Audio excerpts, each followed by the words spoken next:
Pinatay ng aso yung isa.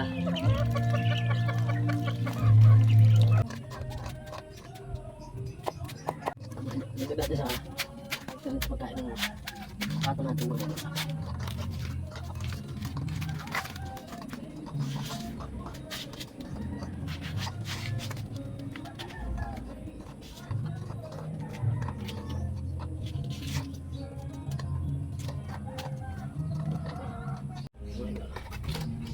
Natin sa pagkain ng pato.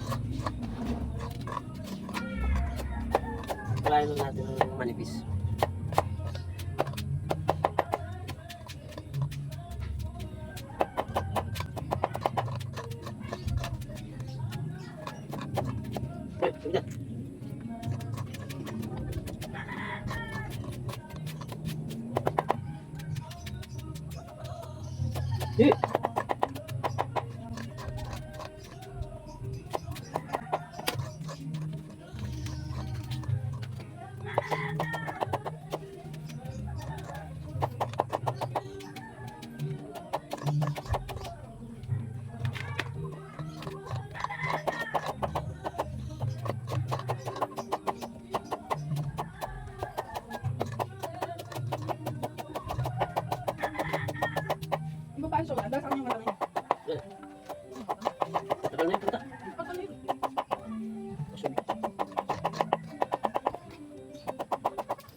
Yung pagkain na naman ito.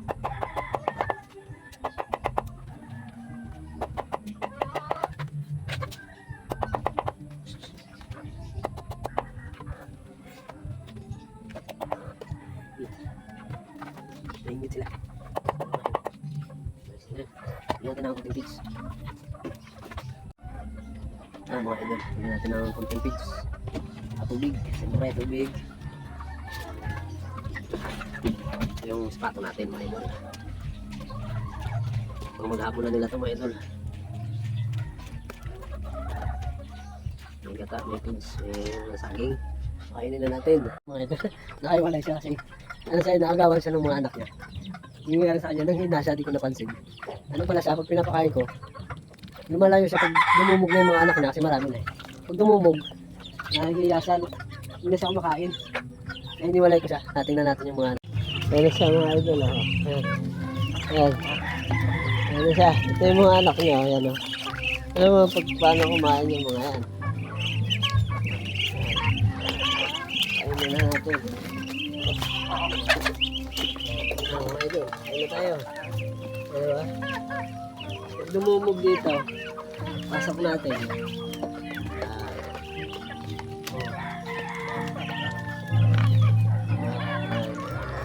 Dinumog siya, kawawa siya. Kaya nihiwalay ko siya eh. Pakain. Pero marami naman pagkain.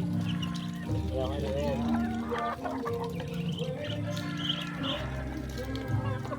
Dami yung anak. Siyam to eh, kinatay ng isa.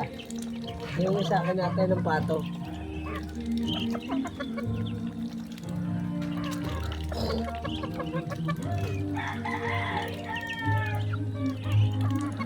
Pinatay ng aso yung isa.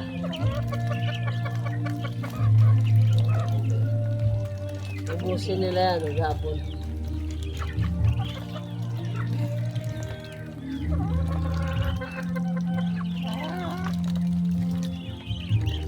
Mga manok nainggit eh. Nainggit sa mga manok.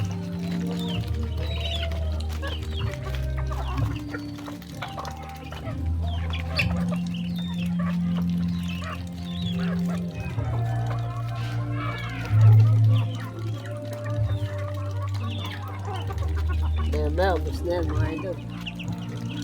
Hindi yung mga idol. Ayun, gawin natin. No?